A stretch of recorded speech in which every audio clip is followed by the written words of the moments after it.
On today's show, we have Chris Ryan. Chris Ryan's work has been translated into over 20 languages and appeared just about everywhere, including Netflix, HBO, MSNBC, and much more. Chris has been a featured speaker at TED, South by Southwest, a frequent guest on the Joe Rogan Experience, the Duncan Trussell Family Hour, and many other podcasts. Even before co-authoring the New York Times bestseller Sex at Dawn with Cacilda Jethá, MD, in 2010, Chris was on a wild ride. After receiving a BA in English and American Literature in 1984, he spent the next 2 decades traveling around the world, pausing in unexpected places to work at very odd jobs. In his mid-30s, Chris decided to get a little serious and pursued doctoral studies in psychology, using his dissertation to examine Darwin's rather naive understanding of human sexual evolution, providing the core arguments later advanced in Sex at Dawn. Chris's latest book, Civilized to Death, The Price of Progress, asks whether civilization has been a net benefit to our species. He hosts a weekly podcast, Tangentially Speaking, often recorded from the road while traveling in his van. The podcast features conversations with comics, bank robbers, drug smugglers, porn stars, authors, and an occasional rattlesnake expert. Chris Ryan, welcome to the show. Welcome to Simply Walk the Talk.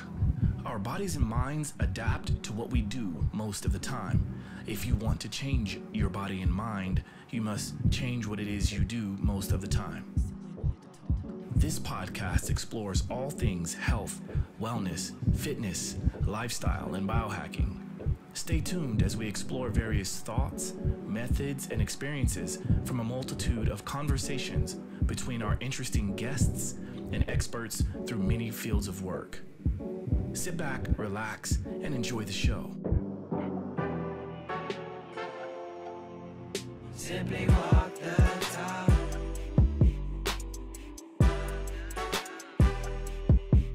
Simply walk the talk.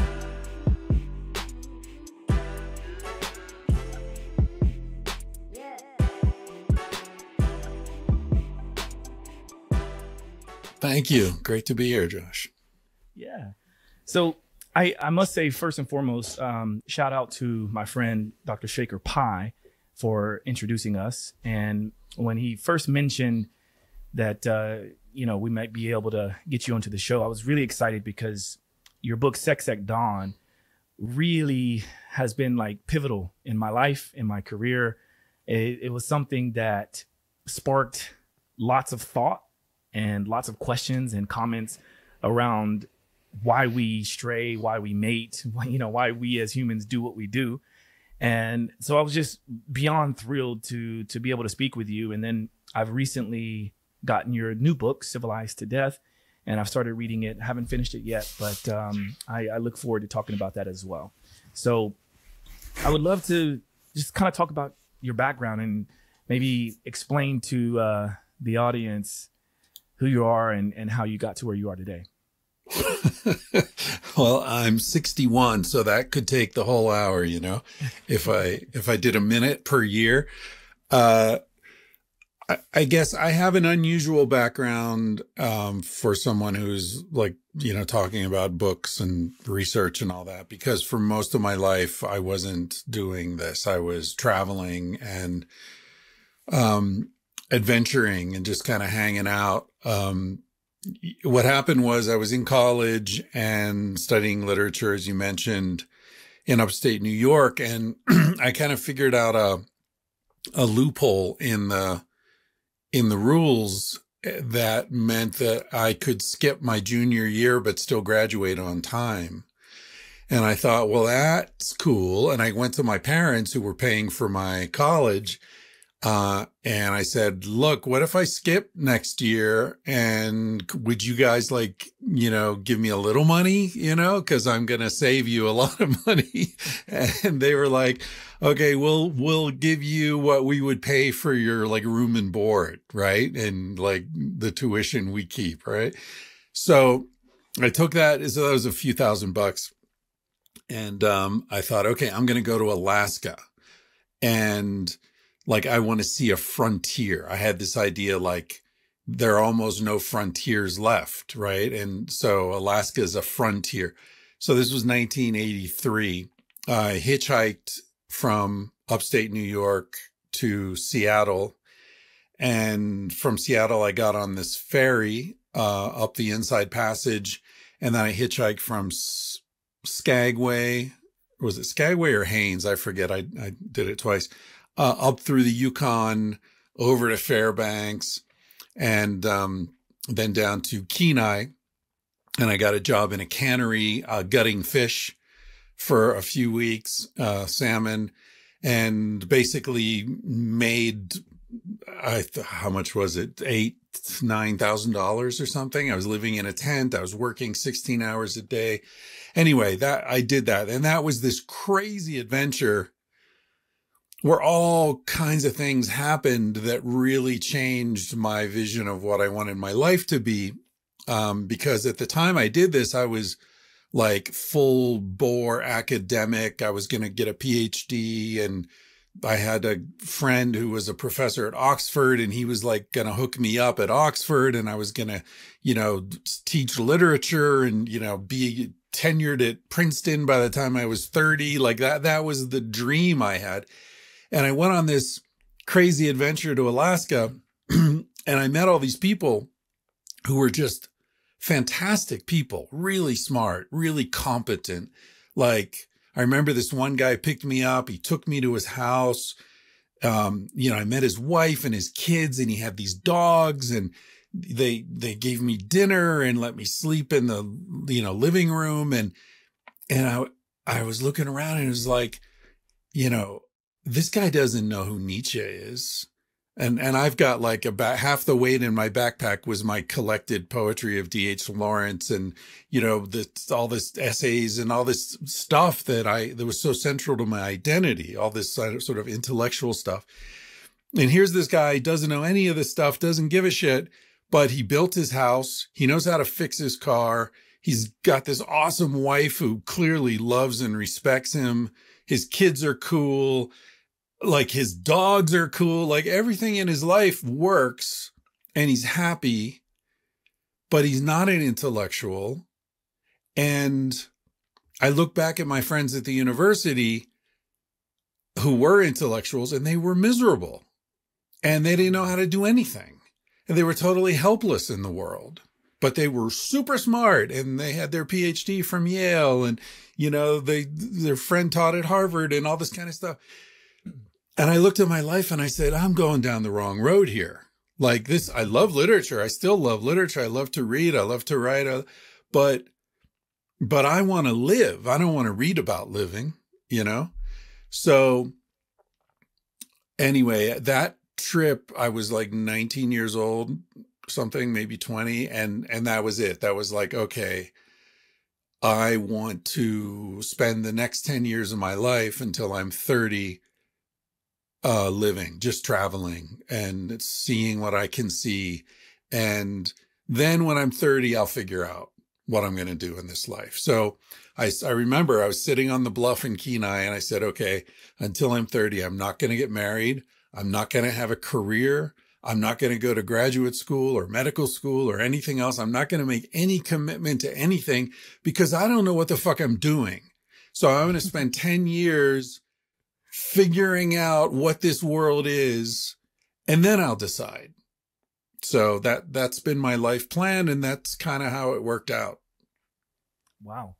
It's amazing because we have a lot of similarities in that I think curiosity drives us, right? Like being curious about what is life, and I think that was one of the things. I was on this sort of curious path similar to yours, and I stumbled upon your book, Sex at Dawn.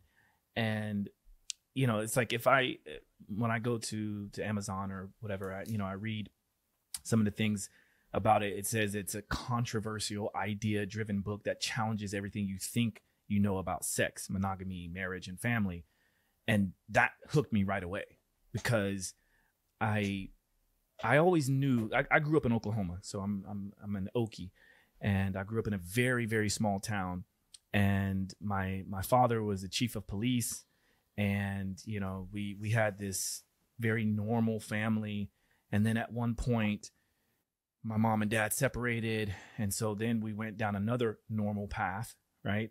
And I think most people today either have experienced divorce or they know someone who's been divorced. And so but it was interesting because my parents still got along. It wasn't that they didn't get along. It was just that they weren't compatible, right? For whatever reason. I'm sure there's a multitude of reasons. And I started to understand that more as I got older. And then I found myself kind of trying to figure out my own relationship status as well. Like, does it feel right to always, want to do what everyone else says, which is, graduate high school, go to college, get married, have kids, work one job, do that until you die, and then wash, rinse, and repeat. And it just never felt right for me. So when I stumbled upon your book, I was like, there's someone out there that's at least questioning the status quo. So I would like to know how you came about writing that, and then what are some of the key moments to finally putting pen to paper? Well, as you mentioned in the intro, the book is based on my doctoral dissertation that I did at Saybrook. And the way that happened, I was actually working on something totally different. Like, couldn't be more different. It was about how oncologists and intensive care doctors deal with the fact that many, if not most of their patients die. And so what kind of personality profile of a doctor allows them to deal with that kind of existential stress without burning out? So I was a good year and a half into the research, interviewing doctors and going down that road, when I read a book called The Moral Animal by Robert Wright, which I was in a bookstore and I saw it on the shelf and picked it up and was like, oh, this looks interesting. It was explaining the new, at the time, science of evolutionary psychology, which is, taking the sort of Darwinian evolutionary understanding of how the body evolved, right? Like, there are all these evolutionary arguments for why our nose protrudes from our face, not like a chimp's where the nostrils are just, like holes in the face, or why our ears are shaped this way, or our shoulders, or, our lung capacity. All these anatomical things are explained through evolution. But in evolutionary psychology, they're saying, well, we can take these same principles and explain behavioral and cognitive traits. So it tends to focus very much on sexuality and reproductive behavior. And so a lot of it's about why men and women evolved with different reproductive agendas and how that has shaped our behavior, and why there's this battle of the sexes that's interminable because we just have these different reproductive agendas. Anyway, I read that book, and it's really well written. Wright is really great writer and thinker, and I love the book. And as I tend to do when I get excited about some idea, I tell everybody, right? And this is way before the days of podcasts. This is like the early 90s, I think. And so I'm telling everybody about it. And at the time, I happened to have a lot of friends in San Francisco who were sort of outspoken, feminist, many of them lesbian sex workers. Like, a lot of strippers in San Francisco are actually gay. And anyway, so I was telling them this thing about, okay, well, women have sex because they're looking for someone to provide for their children, and men want to have sex with as many different women as they possibly can because they have a very low minimal parental investment, and the woman's parental investment is high, so she's more choosy. And I was like spouting all the stuff that I'd read in this book, and a lot of these women came back at me and they're like, dude, like, that is such bullshit. That's not actually how women think or feel, or that's not what we're motivated by. And they made some good arguments. And so I thought, well, all right, let me look into this a little more. So I went and tracked down some of the original research. I was in grad school, so I had access to, libraries and research tools and all that. So I tracked down a lot of this original research, and I started to see things. I started to see how this Darwinian argument was more of a morality story that was, dressed up in scientific packaging.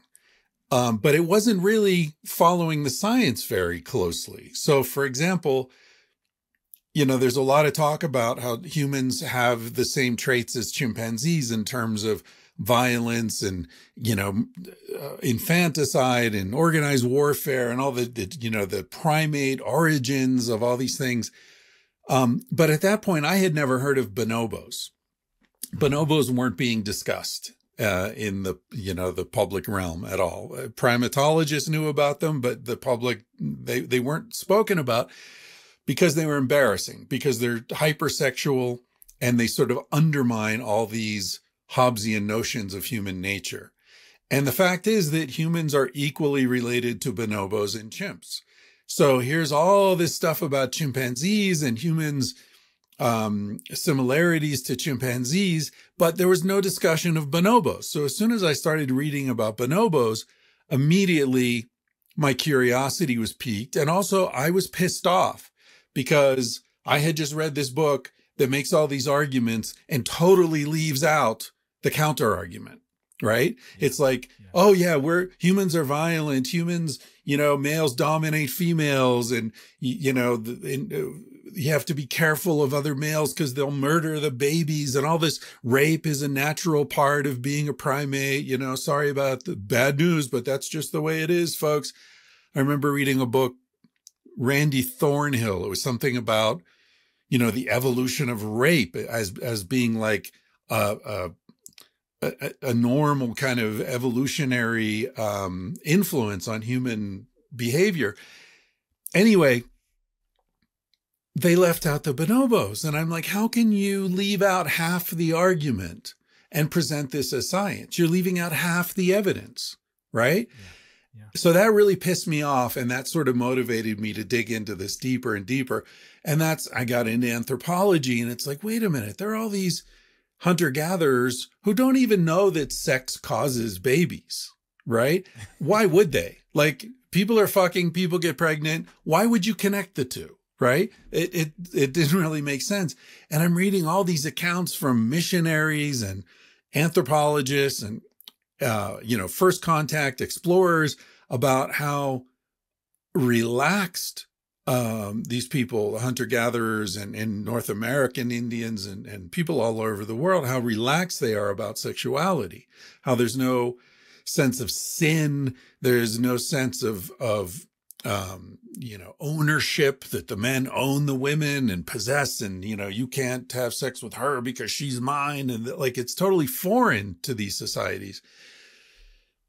And, at this point, I was in my mid-30s, so I had that long period that we talked about earlier where I traveled around the world and, lived in lots of different societies.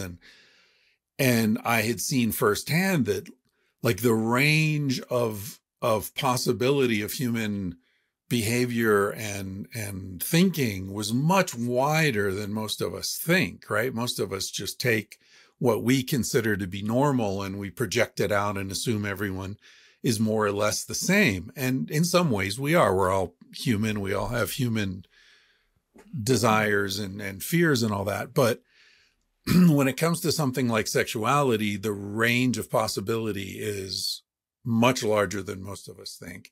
So anyway, I felt like I was pulling a thread on a tapestry, and the whole tapestry just started coming apart.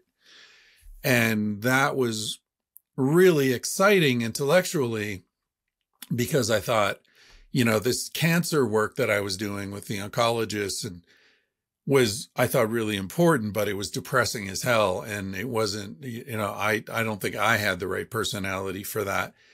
But this sexuality had always fascinated me, and the opportunity to look at this universal human concern from so many different perspectives, anthropological, primatological, anatomical, and also the sorts of issues that confront contemporary people who are, why do people go to marriage and family or relationship counseling, right? What are the things that bring them in there over and over and over again? So this was like, okay, this is a really exciting possibility for a dissertation. And so that's what I did. And then while I was writing this dissertation, and because of my background, I'm more of a writer than I am a scientist, for sure. My undergrad is in literature, and I've always written. And so I would try to be creative and funny and play, little word games or whatever. And every time my dissertation committee would cross it out, and in the margin, they wrote, "Save it for the book," right? Which at the time kind of pissed me off. It's like, come on, man, I'm trying to make your life better here, right? I'm trying to make this entertaining for you to read. And you're just, telling me, no, keep it boring. But then later, after I finished, I thought, it kind of could be a book. Like, this could be useful information if I could get it out there. But it wasn't until years later that I actually got around to sitting down and trying to write something. Very fascinating. And I'm smiling because I have so many thoughts and questions that I could bring up in this moment. But one of the things I would like to at least present to you is when I started reading your book, I think I read it very quickly because I was just so enamored by the content in there, and then all these thoughts that I had. And I think I was even in a relationship at the time. And then subsequently I was not in a relationship. Right. And I have to put quotes around relationship, because what are relationships, right? Like there's so many different types of relationships in the world. And I found myself talking about the book more and more and more. And what I saw that it would do for me, at least in my orbit, the people that are around me, is it was opening up conversation. And that's what I'm all about. That's the reason why I have a podcast. That's the reason why I like to do what I do, is to open up the platform for good conversations, compelling conversations about things, and not being attached to any sort of shame or ego. And when I bring up the word shame, I think this is one of the things that I see the most when I do talk about these situations with people. It's like we're attached to so much shame that, like, innately we probably do feel everything you talk about in the book, everything we're going to talk about today. People probably do attach to it and feel that, and they agree with it. But then because we're supposed to not be a certain way, then people, they shoot it down. And I'm sure you know Brené Brown, right? She's the author. Yeah. And one of the books that I really enjoyed reading is The Gifts of Imperfection. And what's cool about that is because the subtitle is "Let Go of Who You Think You're Supposed to Be and Embrace Who You Are." And I feel like that paired with Sex at Dawn is such a good moment, right? Because if we can really truthfully, because, and I'm sorry, I'm going on a tangent here, but I just want to get these thoughts out. When I think about the things that we worry about the most, if you really understand that it's such a fraction, it's like a grain of sand compared to this universe. And we worry about so much when really it's nothing, right? So we should be here to explore what this world is about. We should be here to explore sexuality, sensuality. We should be exploring, relationships with our family, with our friends, with our loved ones. So I guess my question to you is, and I know you've dealt with loads of criticism, but what did you take from getting this book written and putting it out there? Like, what did you take from that? Did you experience your own turmoil, or was it all happy-go-lucky for you? What is your journey in all this? Oh man, it's such a crazy journey, right? Because I did the PhD, and I was teaching English in Barcelona to doctors and living hand to mouth. And I met this woman, Cacilda, who you mentioned earlier, who's a psychiatrist from Mozambique. She was living in Portugal, and we got together, and, it was the first time I had ever had any money, really. Like I was always just, work, buy. And my whole life was about traveling and, adventure and stuff, as I said earlier. So anytime I'd save up a little money, I'd hit the road, and make it last as long as I could. And, anyway, I met her, and it was the first time, I was in a relationship with a woman who had a job, like she's a doctor and she's like a serious person. And of course, the first thing we did was I convinced her to quit her job, and we went and traveled in Asia for a year and a half, because she had never done that before. Like she had just been, a single mom and medical school and working, and, and she had done heroic stuff. She worked in a war zone in Africa, and, she was like super inspiring. But then we sort of settled down in Barcelona, and she was running this mental, psychiatric hospital. And she was like, you got to write this book, man. Like this is serious. This is a really good idea, and you really know it, and you should write this book. So she really encouraged me to do it. And she also provided me the financial security so I could stay at home and write. And she not intentionally, but the fact that we would get up together, have breakfast, and then she would go run a mental hospital. I'm a lazy bastard, man. But even I couldn't go back to bed knowing she was off working her ass off all day long, expecting me to write a book, right? So I actually had to sit down and work on it. And then she would come home from work. Now, keep in mind, she grew up speaking Portuguese, right? In Mozambique. And when we got together, she spoke English very well. And so we spoke in English all the time. Then she decided she was going to come and live with me in Barcelona. She learned Spanish and Catalan, two languages in 3 months. Now she's working in a hospital as the director of this hospital in 2 languages she just learned a few months ago.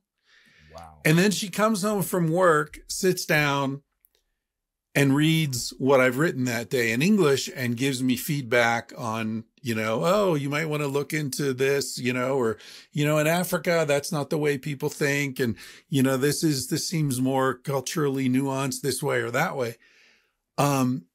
Fantastic. So she really kind of motivated me in many different ways to get serious about writing this book.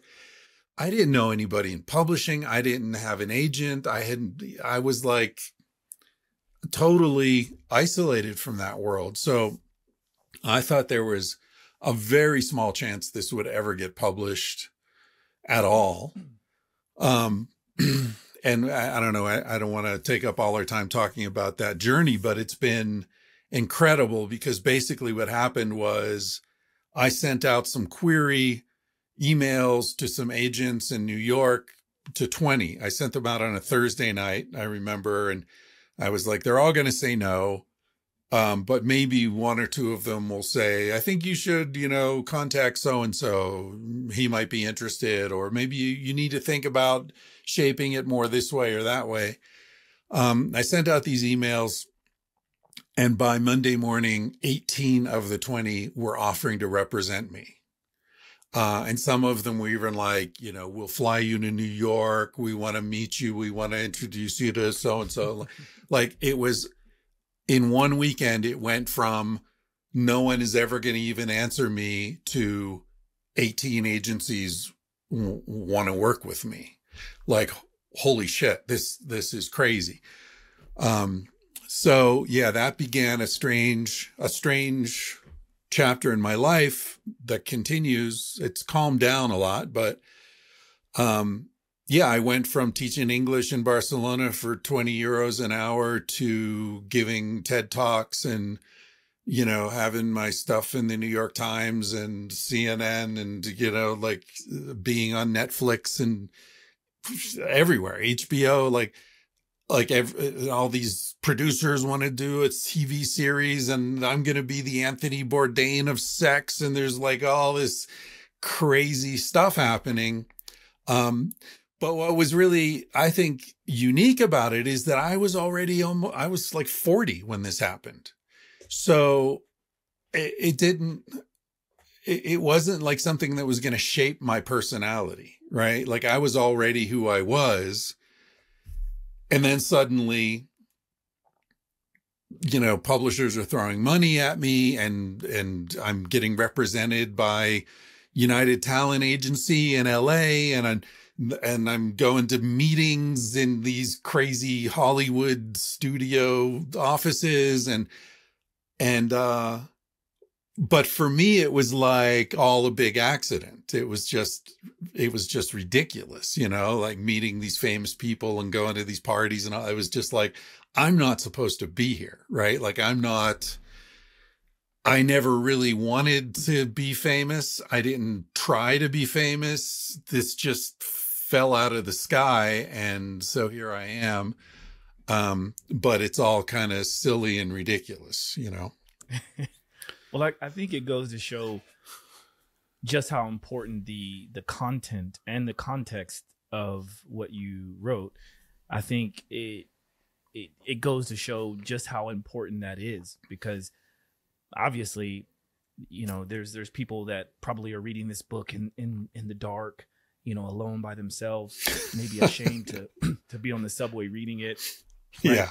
But at the end of the day, like, I think that's what we should be doing. We should be putting this out there. We should be challenging some of the thought processes that are out there.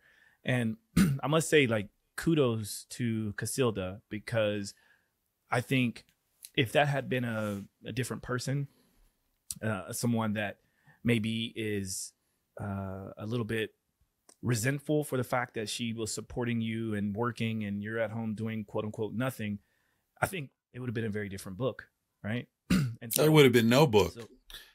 Right. Yeah. Shout out to yeah. that. So I do have a question. Speaking of you being a lazy bastard,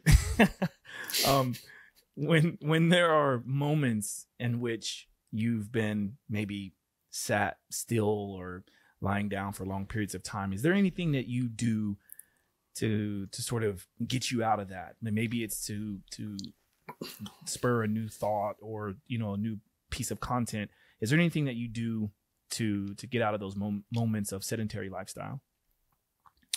I like to walk a lot, and I lived in Spain for 20 years. And one of the things I loved about living in Barcelona is that I would walk miles every day without even thinking about it, just because it's so nice to walk there. The way the city's designed, there are no dead zones. Everywhere you go, there are cafes and shops and life in the street. And just the Spanish approach to life is really healthy and wise and sensual, which is why I lived there. When I first got to Spain, I remember just feeling like, man, I get this place. Like I really understand this way of living. This makes sense to me. And the US never made sense to me as a culture. So yeah, I love to walk. Where I live now, I'm in the middle of nowhere. So I'm in Colorado at 8,000 feet and, like wilderness. And so I go for walks every day, walk a few miles. But if it's just like to break up when I've been writing or something and I just sort of need to loosen up a little bit, I do this thing that I learned like when I was 8 years old. I studied Kung Fu, and one of the loosening up exercises we did, I don't know if I can show you because I got the headphones and the microphone and everything, but basically you stand up, you probably know this one. We can see it. Oh, good. All right, let me see. So basically you stand up and you put your arms up, and then they fall in opposite directions. So you sort of spin your arms in opposite directions like this. Yes. And then when you get tired, you switch and go the other way. And people find it really confusing. But what I like about it is that it's one of these things that the less you think about it, the easier it gets, you know? And I think there's something really valuable, especially for someone who works with their head a lot. There's something really valuable about an activity that requires you to disengage your brain a little bit and just let your body flow. And so with this, the whole key is just pivoting your shoulders and not thinking about what your arms are doing, right? And it just naturally flows that way. And so I do that. I try to do that. I'll go out on the deck and look out over this beautiful valley where we live and just sort of spin my shoulders a bit for a while. I call that opposing arm circles. And I know it's a very popular drill or movement in the Feldenkrais method. And a lot of actors and theater actors, they tend to do that. And I use that as a piece of a warm-up session with my clients. So almost all of my clients have done that at some point. And very soon I'm going to be posting a windmill exercise that incorporates that while rotating left to right. So it goes into like a freestyle stroke into a backstroke. You do it left to right. So I'll be posting that very, very soon. But thanks for sharing that, because that is brilliant. And I do love the way that sort of repaves the neural networks in the brain. This is very important, no matter what task it is you're doing. When you can sort of clear out that pathway and the neural networks, then it opens you up to a lot more creativity. So I think that's a brilliant one you showed. Probably one of my favorites so far. So thanks for sharing that. I was thinking you were going to show an exercise with that hand weight that you have near you. Maybe we could talk about that. I think it's a good segue for the hand weight. This thing? If you're watching this episode, then you see that there's this amazing trophy called the AVN. Can you explain how you got that and why you have that? Yeah, I'm very proud of it. It's my only trophy, and it's heavy. It's really heavy. So the AVN is considered like the Academy Award of porn. And what happened was I met this guy on a speaking tour when I was giving talks about sex at dawn. This guy organized this crazy, I tell you, I have the best like author experiences ever, right? The whole being the author of Sex at Dawn is not like being the author of anything else, I think. So this guy set up this thing in San Francisco, and it was like, okay, like I would give my Sex at Dawn talk, my PowerPoint with slides and talk about, monkey balls and all the stuff that I talk about. And then it would turn into like a dance party, and their DJs, and then at some point, like it changed like at 10 o'clock or midnight or whatever. And then it was like topless, and there were new dancers, and it just became this whole thing. And, so anyway, I met this guy, who had set that whole thing up, and then we sort of became friends. And at one point he said to me, like, I'm thinking of doing this movie, of directing an erotic film, that would be a serious look at ethical non-monogamy.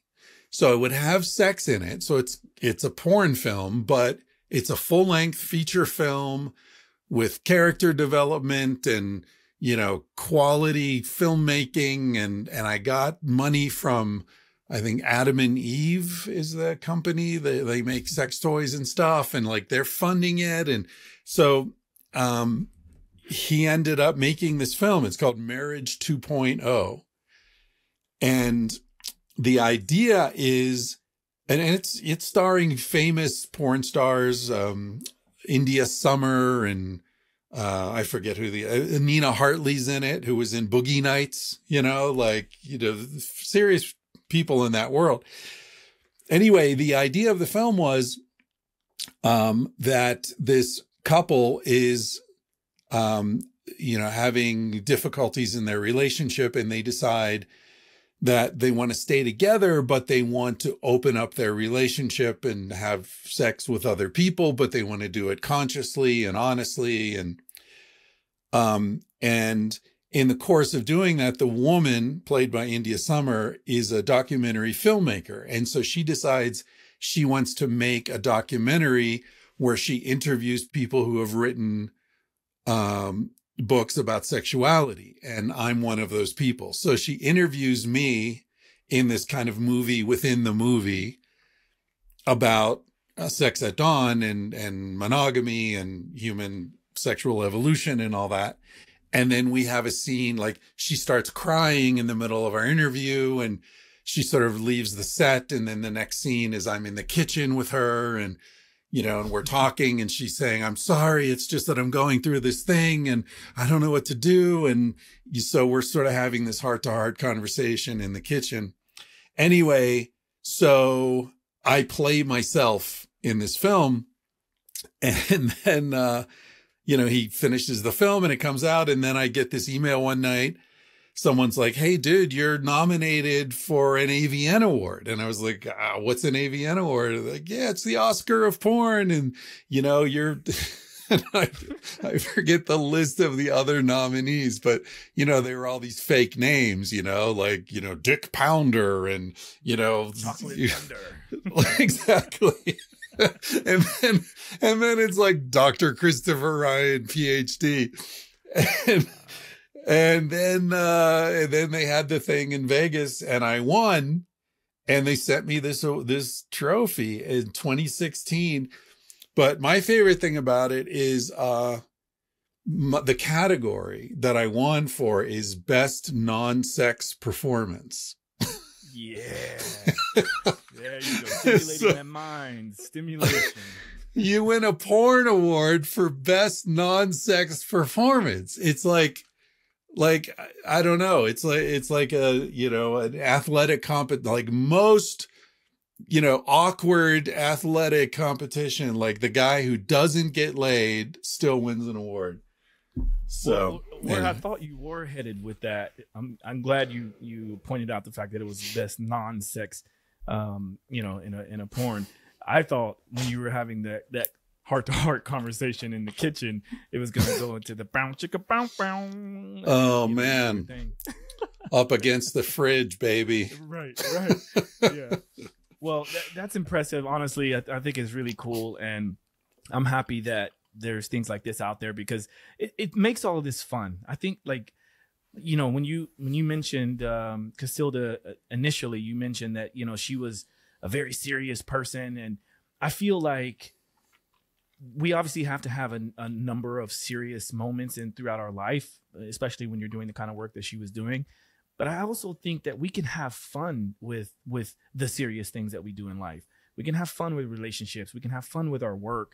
And when the common cliche, which is, if you love what you do, you'll never work a day in your life. However it goes, I'm sure I butchered it, but that's kind of how I live my life. I feel like we can have as much fun as we want. And of course we do have responsibilities and things like that, but we should have fun. This is what this life is here for, is to live it, to thrive. Right. Yeah, man. There's the rest of it. And that's what I said. I really felt good living in Spain, because in Spain, everybody gets that. Everybody understands, like, we are here to enjoy ourselves. Yes, we have to work. We have to pay the rent. You have to do this. But,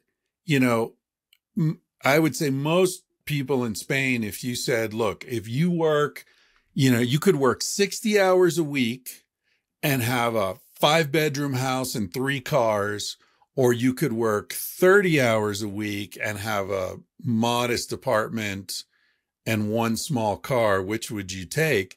The Spanish people will always go for B, and Americans will almost always go for A.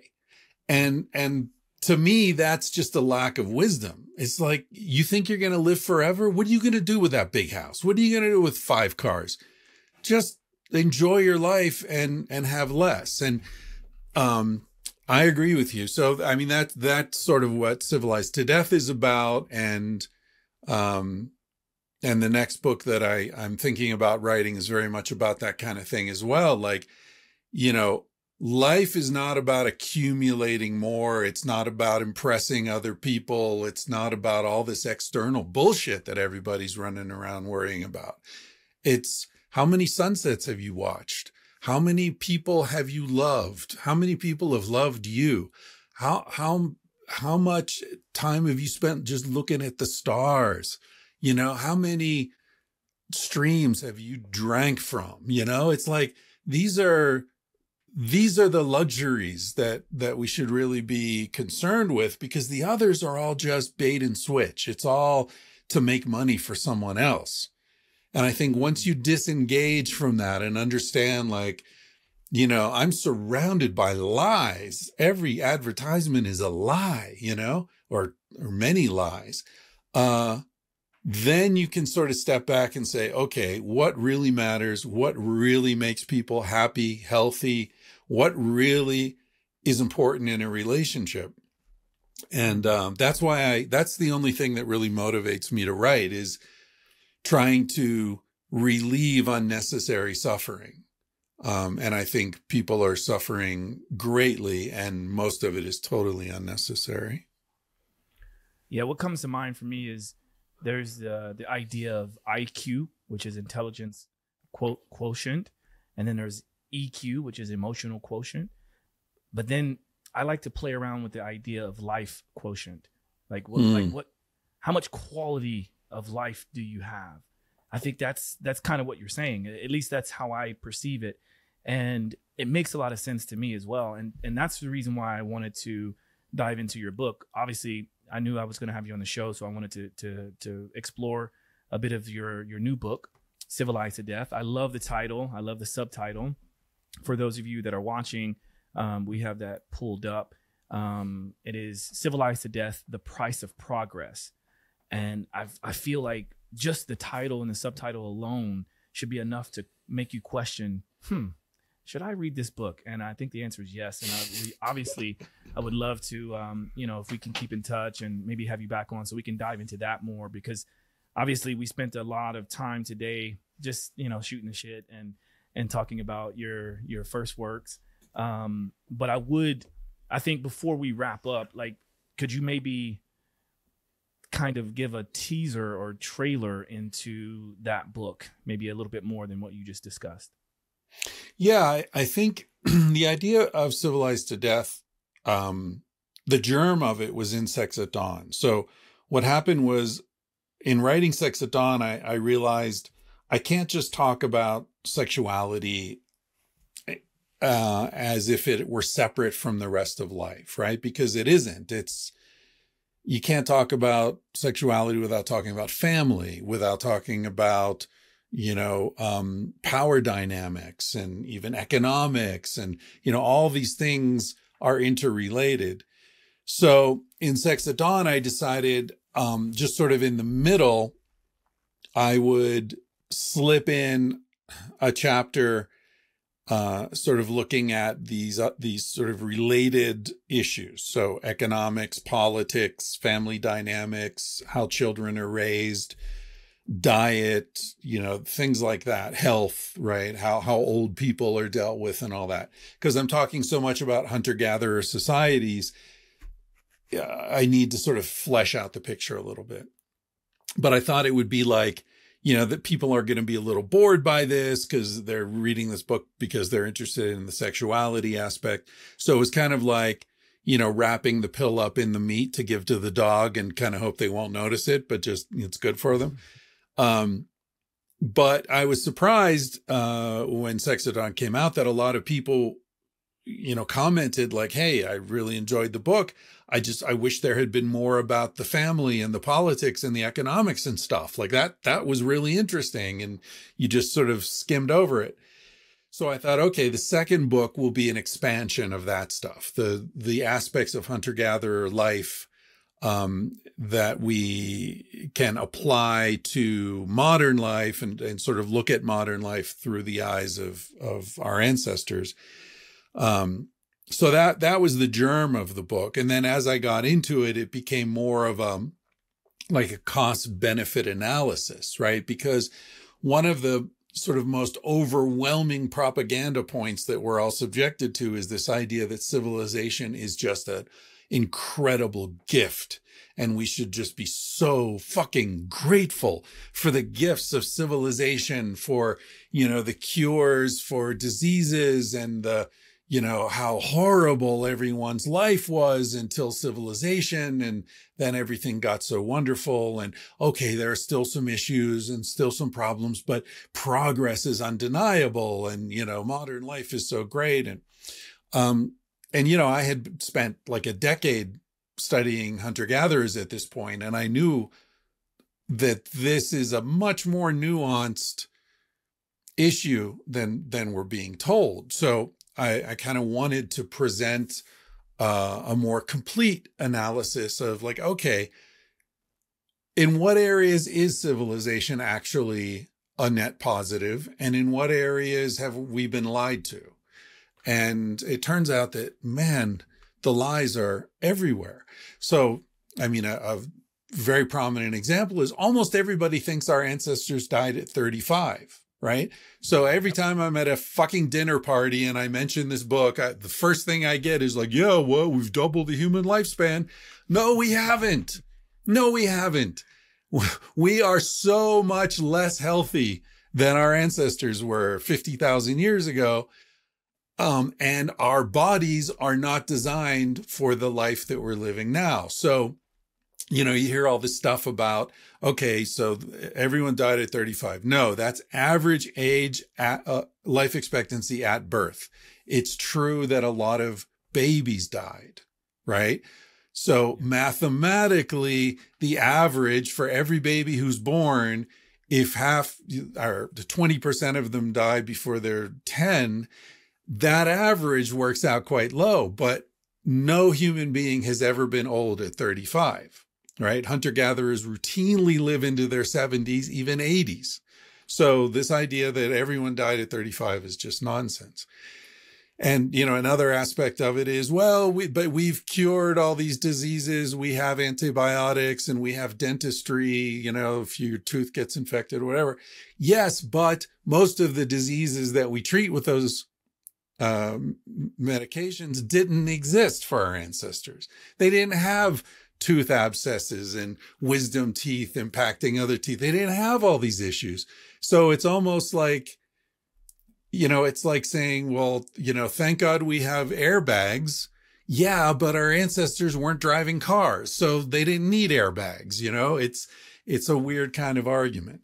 So anyway, that's what Civilized to Death is. It's kind of a global look at life, ranging from how children are raised to how illness is treated, to how old people are treated, to relationships between men and women, to politics, and how are leaders chosen, and how are economics, how are resources distributed, and then looking at how we've sort of gotten off track in many aspects of modern life, and how that manifests in illness and anxiety and depression and all sorts of other ways. That's a very wonderful overview. And I think that certainly should get a few people listening to this to at least want to go out and check out the book. And it's interesting when you were explaining that, the thing that comes to my mind is when you have a hammer, everything looks like a nail, right? And I think that's part of that issue of course, yes, we have all these advances today, but that's because of all the stuff that we've done to our species in today's world. And so like you, even with my work, I try to do my best to blend ancestral wisdom in terms of health, wellness, fitness, lifestyle, and blend that together with modern technology to be able to try to go back and forth, because it's not one or the other. I think when we live in this world, when everything is black and white, it's bipartisan, it's always division. We talked about this on a previous podcast, but when we live that way, it is much easier to divide us. And I think we need to look at coming together more, having more of these long form conversations. This is the new mainstream. So I definitely appreciate you coming on and talking about that and doing the work that you do. And as we start to wrap up, I have 2 questions that I like to ask, which I sort of prepped you on. So we'll see how that goes. The first question is, what are your top 2 pet peeves? Or you can just give me one since we're short on time. Well, I alluded to it earlier. I think my biggest pet peeve is unnecessary suffering. And I think shame is a very prominent manifestation of that. So, you know, a lot of the work that I've done has been trying to set the record straight about what kind of animal Homo sapiens is and what we can realistically expect given our biological and evolutionary past. And so I think a lot of the things that people feel ashamed about are things that sort of authority figures or institutions have told us are unnatural and wrong and sinful. And once you get that hook in you, it's really hard to get it out. But it's an excellent way to control people. Tell them that their natural appetites and yearnings and desires are sinful, and then they'll always have a secret that they're trying to hide, and you know what that secret is, so you can blackmail them into doing whatever you want. That's basically the history of Western religion and a lot of medical institutions and so on. So that's what I'm trying to do. I consider it quite subversive, because what I'm saying to people is, you know, for example, in the case of a relationship, you're in a long-term monogamous relationship with someone and the passion starts to fade, and you think it's because there's something wrong with your relationship, or there's something wrong with you, or there's something wrong with your partner. And I'm calling bullshit on all that. That doesn't mean there's anything wrong with anything there. All it means is that's not how our species evolved to live in terms of sexuality. So you're going to have effects. You're going to have issues come up, but it's not your fault and it's not her fault. It's just you're in an unnatural situation, which doesn't mean it's wrong. We choose unnatural situations all the time, right? Like I often say, monogamy is like vegetarianism. You can choose it. It can be a great idea. It can be really healthy. It can be ethically fantastic, but it's not going to be easy because we are not herbivores. We're omnivores. So just because you've decided to be a vegetarian doesn't mean bacon suddenly stops smelling good, right? It's still going to smell good. Don't blame yourself for that. Don't beat yourself up. That's unavoidable. Beautifully put. Thank you for that, because I couldn't agree more. Last question. What is something you are most grateful for?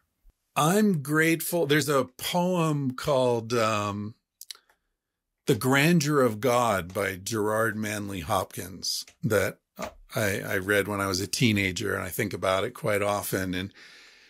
And basically he says the way he was Catholic, I'm not, but I still think there's some supernatural benevolent energy in our lives, because things are so much more beautiful than they have to be.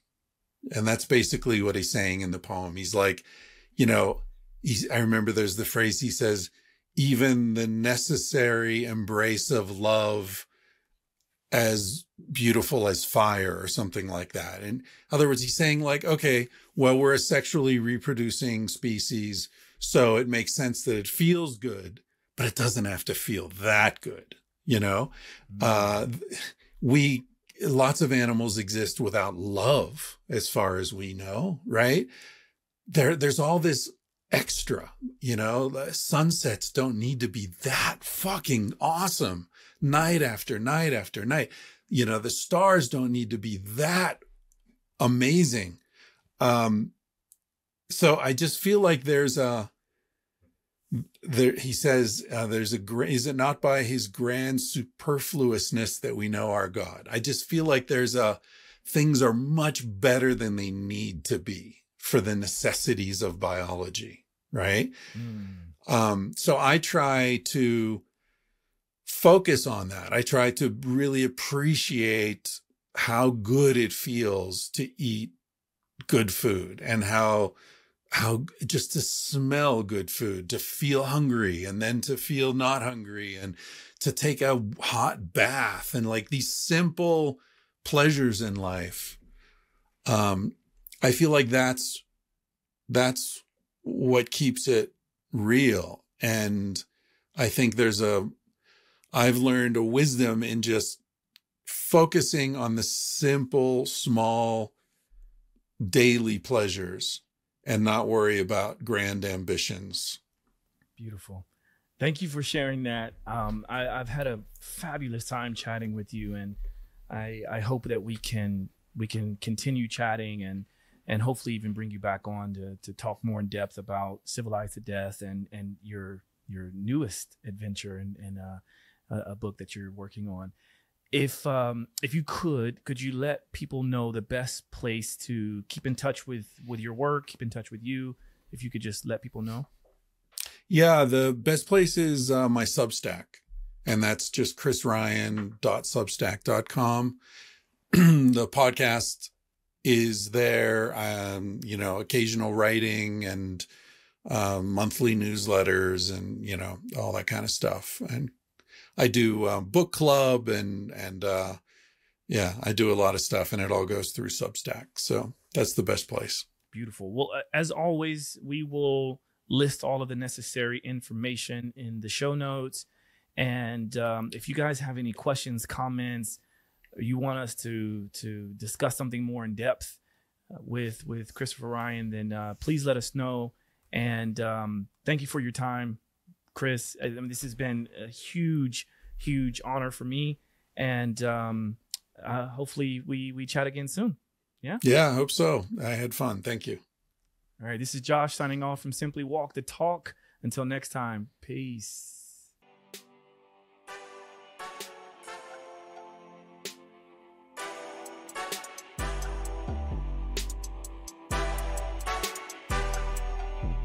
Simply walk the talk.